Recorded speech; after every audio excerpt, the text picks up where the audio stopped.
This news update discusses allegations that Finland may extradite Simon Ekpa, a Biafran agitator, to Nigeria in exchange for political and economic favors, raising concerns among his supporters and the wider Biafran community.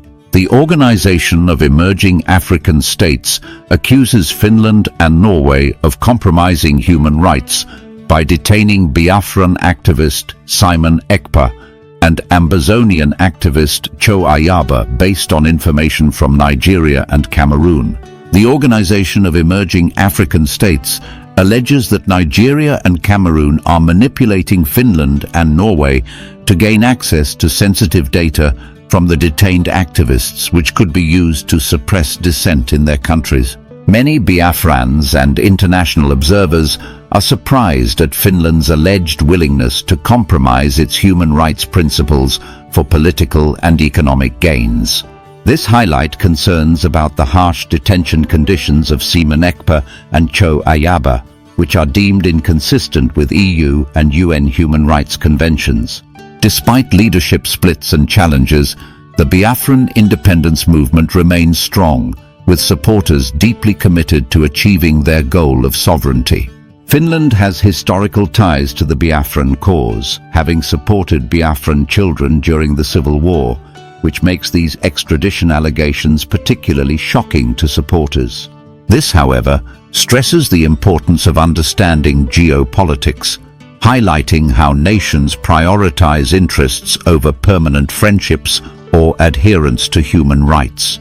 If Simon Ekpa is extradited to Nigeria, it could lead to significant unrest among Biafrans, with some supporters deeply emotionally affected by his detention and potential extradition. A strong supporter emphasizes the enduring Biafran ideology, the importance of preserving Igbo culture and heritage, and the belief that Biafra will eventually achieve independence despite current challenges. Let me take you on a journey, a winding tale filled with twists, questions, and deep reflections. It's a story that cuts across continents, generations, and ideals. At the heart of this narrative lies a man named Simon Ekpa, a name that stirs up a cocktail of emotions, particularly among those familiar with the Biafran cause. And let me tell you, this isn't just about one man. It's about principles, human rights, and the weight of international politics. Let's begin with Simon Ekpa himself. Now, if you don't know who Simon Ekpa is, let me paint a picture for you. Simon is a Finnish-based lawyer and activist who has become a prominent figure in the ongoing Biafran struggle. But Simon isn't just any activist. He's loud, unapologetic, and relentless in his quest to shine a light on the cause of Biafra. For the Igbo people of southeastern Nigeria, Biafra isn't just a concept. It's a dream, a hope, and for many, a birthright. To understand why Simon's story matters, we need to take a step back in time. You see, Biafra isn't some recent idea cooked up by a handful of people. It's a movement with roots in history, specifically the Nigerian Civil War of 1967 to 1970. That war was devastating. It left millions dead, millions more displaced, and scars that remain unhealed even today. The Igbo people, who largely spearheaded the call for an independent Biafra, still feel, a deep sense of marginalization within Nigeria. And that fire for self-determination? It's been passed down through generations. Now fast forward to today. Simon Ekpa has become a central figure in this struggle. But recently his name has been tied to controversy, not just within Nigeria but globally. You see, Simon was detained in Finland. Finland, a nation known for its strong stance on human rights, fairness, and justice. At least that's how many Biafrans saw it. Finland wasn't just another country, it was a symbol of hope. During the Biafran War, Finnish organizations extended a helping hand to starving Biafran children, offering aid when many others turned their backs. That gesture earned them a place of deep respect in the hearts of Biafrans. So, imagine the shock, the confusion, and the betrayal when news broke that Simon Ekpa was detained, and that Finland, alongside Norway, was allegedly considering extraditing him to Nigeria. For many, this wasn't just a legal matter. This was personal. Not Finland, people said. How could they even think about doing this? Here's where the waters get murky. According to allegations, Finland and Norway might be entertaining the idea of extraditing Simon in exchange for political and economic favors from Nigeria. Now, if you're wondering, why would they do that? The answer lies in a word that makes most people roll their eyes: geopolitics. Yes, geopolitics, the art of nations acting in their own self-interest, no matter how noble their public image might seem. To make matters even more tangled, the Organization of Emerging African States, an influential group that advocates for self-determination and the rights of oppressed communities, has stepped in. This group has accused Finland and Norway of something that sounds straight out of a spy movie. They claim these countries are working with Nigeria and Cameroon, using intelligence to detain and silence activists like Simon Ekpa and Cho Ayaba, a leader from Ambazonia, a region seeking independence from Cameroon. According to them, this isn't just about Simon. It's part of a broader effort to crush movements fighting for self-determination in Africa.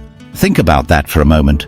Imagine being Simon Ekpa, sitting in detention, knowing that the cause you've dedicated your life to might be traded away like a pawn in some grand chess game of international diplomacy. It's heartbreaking. But it doesn't stop there. The Organization of Emerging African States has gone further. They sent a strongly worded letter accusing Finland and Norway of betraying their own values. They argued that if Simon is extradited to Nigeria, he could face severe consequences, potentially even torture or death. And let's not forget, Nigeria has a less than stellar track record when it comes to handling dissent. The letter also highlighted something that's hard to ignore. Extraditing Simon wouldn't just hurt him. It would send a chilling message to all Biafrans and supporters of self-determination. It would say, your cause doesn't matter. Now, let me bring you into the minds of Simon's supporters for a moment. The fear, the anger, the sense of betrayal, it's palpable. Many supporters say they can't eat, can't sleep because of what's happening. For them, Simon isn't just a man, he's a symbol of resilience, of the fight for dignity, and of a hope that refuses to die. One supporter even said that just the thought of Simon being extradited makes him physically ill. That's how much this means to people. And it's not just about Simon or Biafra. This story has wider implications. If Finland and Norway, nations known for their commitment to human rights, can turn their backs on someone like Simon, what does that say about the global fight for justice? It's a question that lingers like a cloud over this entire narrative. But let's not forget, the Biafran movement itself isn't without its struggles. Internal divisions and leadership disputes have made progress difficult. Simon Ekpa's leadership style, for instance, has drawn criticism from some quarters. But here's the thing, no movement is perfect. And despite these challenges, the Biafran spirit remains unbroken. Why? Because it's rooted in something deeper, a sense of identity, a shared history of struggle, and a vision for a better future. As we near the end of this story, I want to leave you with some reflections. First, what does all of this mean for the Biafran cause? For Simon Ekpa? For Finland's reputation? These aren't easy questions to answer, but they're worth thinking about. And second, let's not lose sight of the human element in all of this. At its core, this isn't just a story about politics or geopolitics. It's about people. People who dream of a better life, who are willing to fight for their dignity, and who won't let their voices be silenced. Whether or not you agree with Simon Ekpa or the Biafran movement, you have to admire the courage it takes to stand up for what you believe in. So as this story unfolds, let's keep watching. Let's keep asking questions. And above all, let's not forget the power of hope, resilience, and the unyielding human spirit. Because at the end of the day, that's what this is all about. Simon Ekpa's story is about much more than just one man's struggle. It's a lens through which we can view the larger dynamics at play, dynamics that often pit ideals against pragmatism and hope against hard realities. For many Biafrans, Simon's detention and the alleged plans to extradite him are not just troubling, they feel like a betrayal of something sacred. Let's think about the concept of sanctuary for a moment. Finland, for decades, has been seen as a safe haven, a place where principles matter and where justice prevails. It was earned through actions like Finland's humanitarian aid during the Biafran War. To see Finland now potentially involved in a scenario where those principles might be traded away for geopolitical or economic interests, it feels like the tearing of a bond that was built on trust and shared values. Let's consider the alleged role of Norway in this situation as well. Norway, like Finland, has cultivated an image of being a champion of human rights. It's the country that awards the Nobel Peace Prize, for heaven's sake. To hear accusations that Norway could be part of a plan to facilitate Simon's extradition is, for many, profoundly disappointing. It raises questions about how much weight these countries truly give to their moral principles when those principles come into conflict with strategic or economic considerations. When I heard that Finland wants to exchange Simon Ekpa for political and economic gains, I thought it was fake news. I repeat, when I heard that Finland, almighty Finland, wants to exchange Simon Ekpa, is planning to exchange Simon Ekpa with Nigerian authorities for political and economic gains, I thought it was just a ruse. I didn't know that this may be true. I did my research and I stumbled on a document, a letter written by the Organization of Emerging African States to Finland and Norway. Norway is holding Amazonian agitator Cho. Ayuba Cho is from Cameroon, while Simon Ekpa, held in Finland, is from Nigeria. These two guys, there are suspicions that these two countries, these Nordic countries, Finland and Norway, which everybody believes that these guys uphold human rights, will protect their citizens. Everybody believes that Finland will never ever in their life go against their principles of human rights. They have an image. But you see, this letter written by Organization of Emerging African States says otherwise. It seems that these guys are playing geopolitics. Geopolitics is not being taught in our schools. I don't know why. We need to teach geopolitics in our schools, because the politics we play in Nigeria is different from the politics they play at international level. Although what is constant is that no permanent friends, not permanent enemies, but permanent interest. That law applies both locally and internationally. So if there's a political and economic gain for Finland to trade Simon Ekpa with Nigeria, that means they could go for it, because politics is game of interest. Politics is the game of interest. Many people, before now, many people believe that Simon Ekpa can never be extradited back to Nigeria, because there's no actual treaty with bilateral treaty of terrorist offenders between Finland and Nigeria. But this letter written by Organization of Emerging African States to Finland and Norway says otherwise. So many revelations in this letter. When Simon Ekpa was arrested, they told us, one issue I have with the Simon Ekpa group and guys is that you don't divulge information to your people to understand the real status of things. Many people said that this guy wasn't arrested, he's somewhere cooling off, and he's going to come out in no time. The guy spent Christmas and New Year in detention. So I cannot trust any information coming from that quarter. I will take it with a pinch of salt. I will not totally trust. I'll have to really confirm whatever they tell us, because this arrest of Simon Ekpa has exposed a lot of things about the autopilot or the Burji or the government in exile, Biafran government in exile movement. He has exposed a lot of things. And looking at the clash between Oragweze and the other guy, the finance minister appointed by Simon Ekpa. Now, when you look at this letter, it reveals a lot of things. It confirms that Simon Ekpa is indeed arrested and in detention, and is in an environment that is not so conducive, because this letter, they were telling Finland and Norway that you cannot put our client in such environment. It goes against the rights. It goes against the liberty.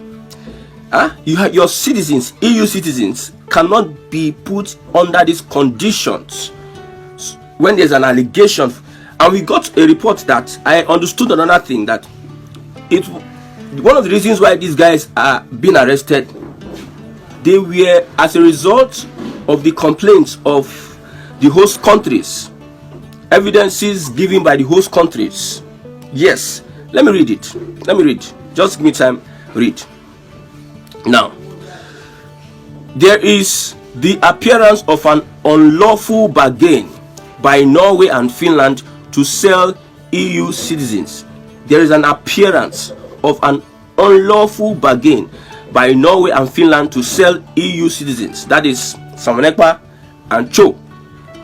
This is written by the Organization of Emerging African States. Ekpa and Cho to Nigeria and Cameroon in exchange for political and economic favors. The continued detention by Finland and Norway of Ekpa and Cho, based on information provided by the governments of Nigeria and Cameroon. Based on the information provided by the governments of Finland and Cameroon. So this is where you are getting the truth now. If you want to know how Simon Ekpa was arrested, get it in this letter written to Finland and Norway, official letter. So the information provided by the Nigerian government and Norway may have led, let me use the word may, even though it says it led, yes, to the detention, continued detention of Ekpa and Cho. Nigeria and Cameroon are in reality manipulating the Nordic states in order to have access to data and electronics seized from the detainees. There is a very real threat that this data could be used by Nigeria and the Cameroon to summarily arrest, detain, or execute individuals in their respective countries. As Biafrans seek freedom in response to Nigerian repression, it is ironic that the Finnish government, their response is to facilitate more repression. So they are accusing Finland that they are facilitating more repression by wanting suspicion on wanting to collaborate with Nigeria and Cameroon to bring back Simon Ekpa and Cho. However, they are saying that let us trash this at the ICC, respect the EU Convention and the UN Convention on Human Rights. So this is what I confirmed about the issue with Simon Ekpa. Usually there is no bilateral agreement that will bring them together, but when you don't understand geopolitics, when Jonathan will tell you that Obama was instrumental in my loss or the loss of my election, you will be thinking, Obama in America, how come, how possible will that be? That is where geopolitics come in. When your presidents to be 23 were all visiting Chatham House, we're all traveling abroad to meet different persons and people. There's a reason for that. That is geopolitics. So many Biafrans were believing in Finland to protect Biafrans because they had a common history. Finland broke away from USSR, and they understand repression. According to reports, Finland supported and helped Biafran children during the Biafran War. They donated during the Biafran War.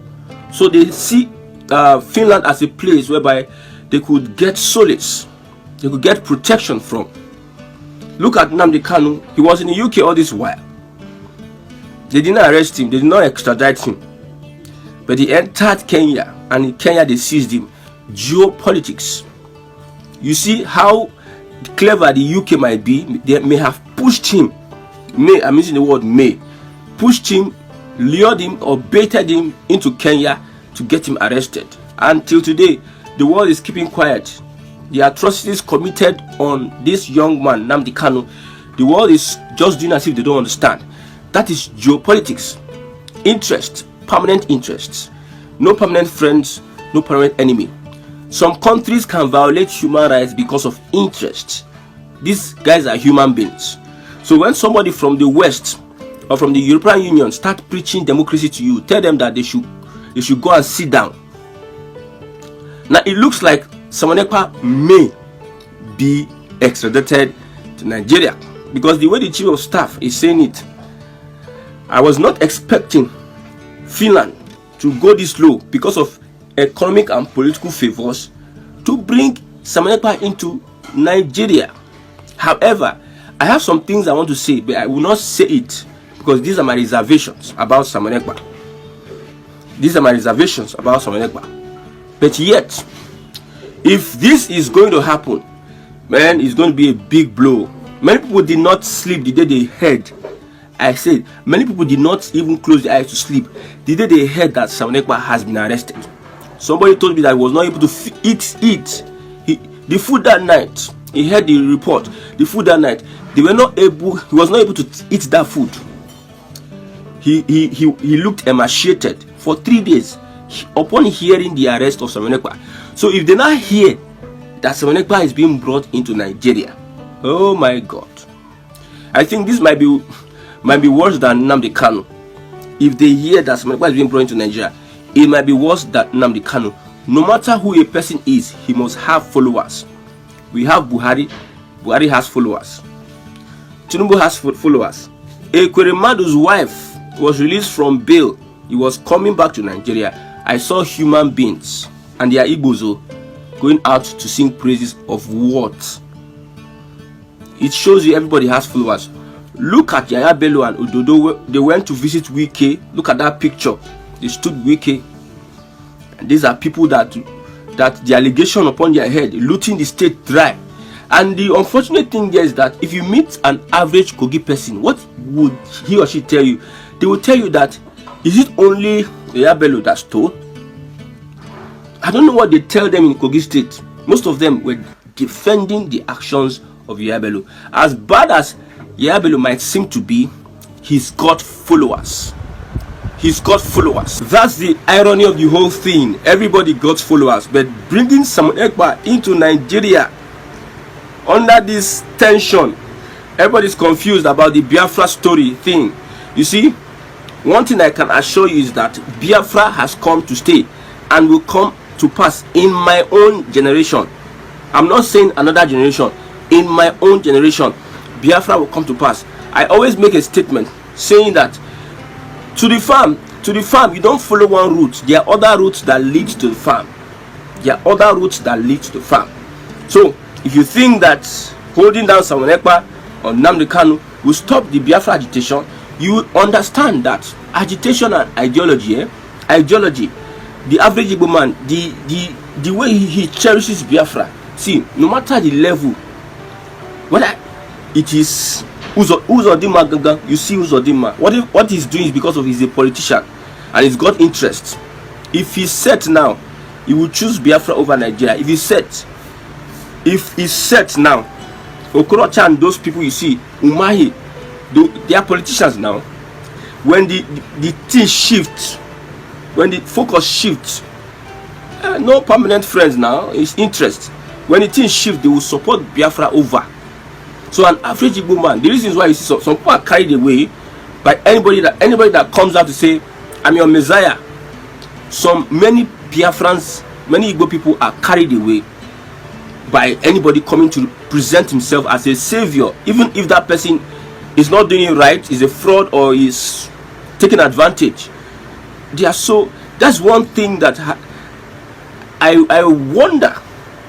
That's one thing that the Igbo man is not easily, you can't convince the Igbo man easily. But when you come with Biafra, they will follow you. They will tell how can we do it. And I'm even surprised that the Biafra in exile movement split, and the two people that split, this one is still collecting donation, the other one is still collecting donation. I said, so if me, I were to be in their shoes, man, I will have to keep off.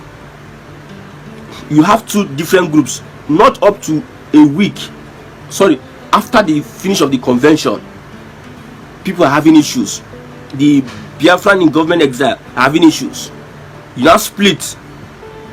These are people that want to handle Biafra, and still you are collecting. So now I understood that this Biafra of a thing, it's like the destiny of an Igbo man. He will never give up until, and that's what one thing I trust Igbos. They never give up until they achieve Biafra. Whether it is in the time of Ojukwu.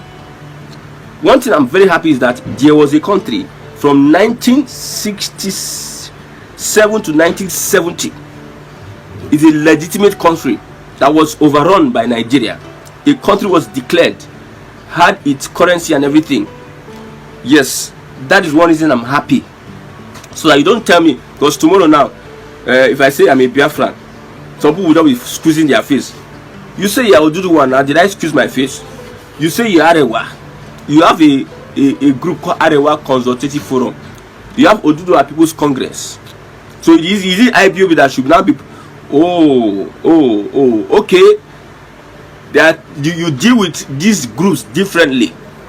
My brother, if I wear an Ishiago, that one that used to bend like this, I went to the village, I bought it. If I wear it, I had to do an experiment. I will do a video about it. I had to do an experiment. I wore the Ishiago and I was walking on the streets. People were shocked. But I noticed the Yoruba, I have that one.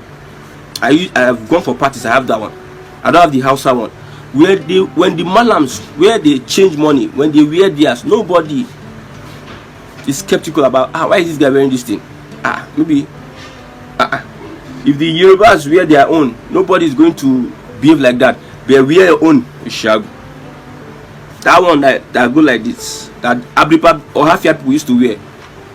Wear on your own. You see, eyes will be throbbing left, right, center. I don't know what is going on in their heart, but somebody has challenged me and said, now I see this Igbo man, this chief. So there's always a comment about you and Igbo man repping and representing yourself wherever you go. But I don't care. I've said to you that it is not your making. It is God's making that make me an Igbo man. First, I'm a human being. Second, I'm an Igbo man. Then I'm a Christian. It is God that made it so. So it is not because of you that will be ashamed to rep my ethnicity that God put me inside though. So if I come and say Biafran, don't be threatened. Because when you call yourself an Oduduwa person, nobody's threatened. When you call yourself Arewa, nobody's threatened. Sunday Igboho fought for Yoruba nation and he had a legit cause to do so. I don't know what Truji Bello and other people found out. I don't know what they are fighting for, because their own self, I don't even understand what they are fighting for. But as it is now, if Finland would be able to extradite Simon Ekpa into Nigeria, man, a big problem. Many heart attack, people go get heart attack. But you see, I'm resolved. I'm so resolved about this Biafra thing, a project. I'm so resolved about it. I'm not concerned about your take at this moment, because Sore said that the hatred for the Igbo man is in the blood of every Nigerian. So I've lived with it. Although they say I don't look like Igbo, I don't behave like Igbo. I stayed in Yoruba, I started behaving like Yoruba, blah blah blah. Most people have told me that. But I understand. But blood is thicker than water, my brother. I'm a Biafran, and I'm okay to go there and beat my chest. I would die for the fact of being a Biafran. I can go to prison for being a Biafran. That does not take away my senses. If some people are misbehaving on the streets, saying all sorts of rubbish, thinking backwards, I challenge some people on Samonekwa. On the street, I challenge some people. I said, this thing Ojukwu did is wrong. This thing Namdekano did is wrong. This thing Samonekwa did is wrong. Some people just come and say as if they are infallible. So I'm not a stupid person. I'm a bona fide Biafran. The same way you, a Yoruba man, is a bona fide Oduduwa person. The same way that Hausa man is an, I don't know whether I'll use Arewa for them, because Arewa is a Fulani word. That's why I say I'm canvassing for restructuring. Restructuring is going to bring out the beauty. When we had regionalism, see how the different regions felt. That was when Awolowo was able to build a foundation of education for the Southwest. That was when they built that radio station, the Cocoa House. You see the North, groundnut pyramid. You see the south, coal, yes, in Enugu State. They were building prosperous, emerging until, is it arguing Rossi, Nnamdi Azikiwe? See, they come and they just spoil everything. So we need to go back to that. Yes. So if I'm not moved, because I know of sure that Nnamdi Kanu is going to come out, that one I'm sure. I'm not sure about Simon Ekpa. Nnamdi Kanu is one of the only leaders that I will be supporting on this Biafra thing. I would support an Ojukwu.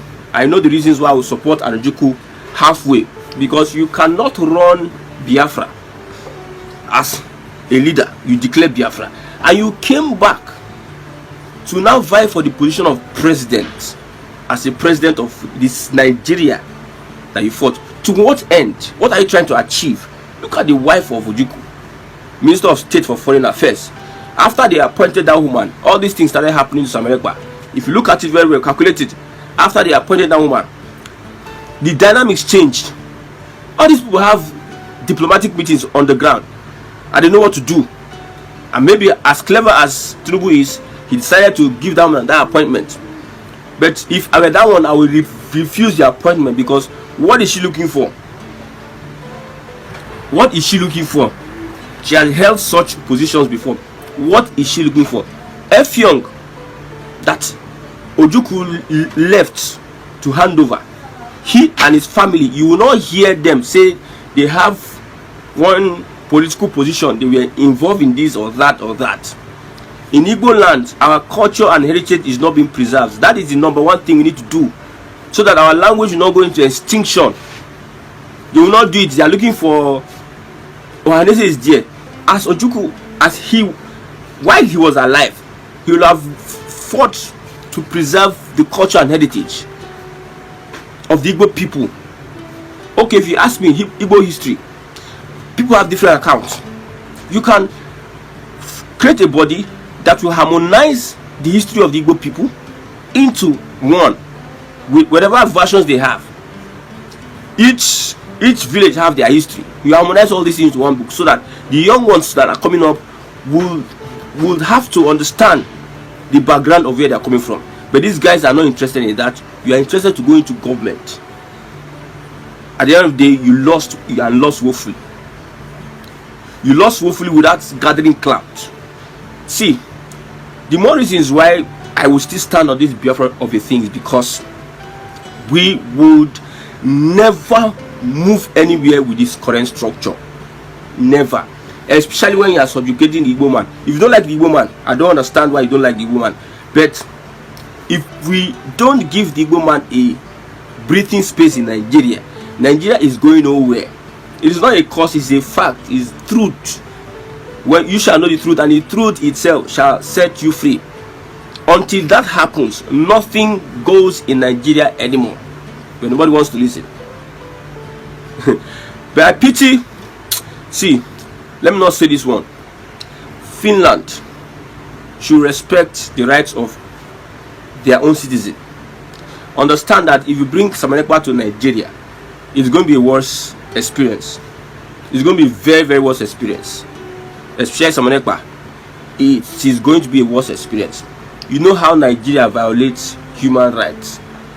It's going to be a worse experience. So we have seen accounts of people in prisons not getting justice as it were.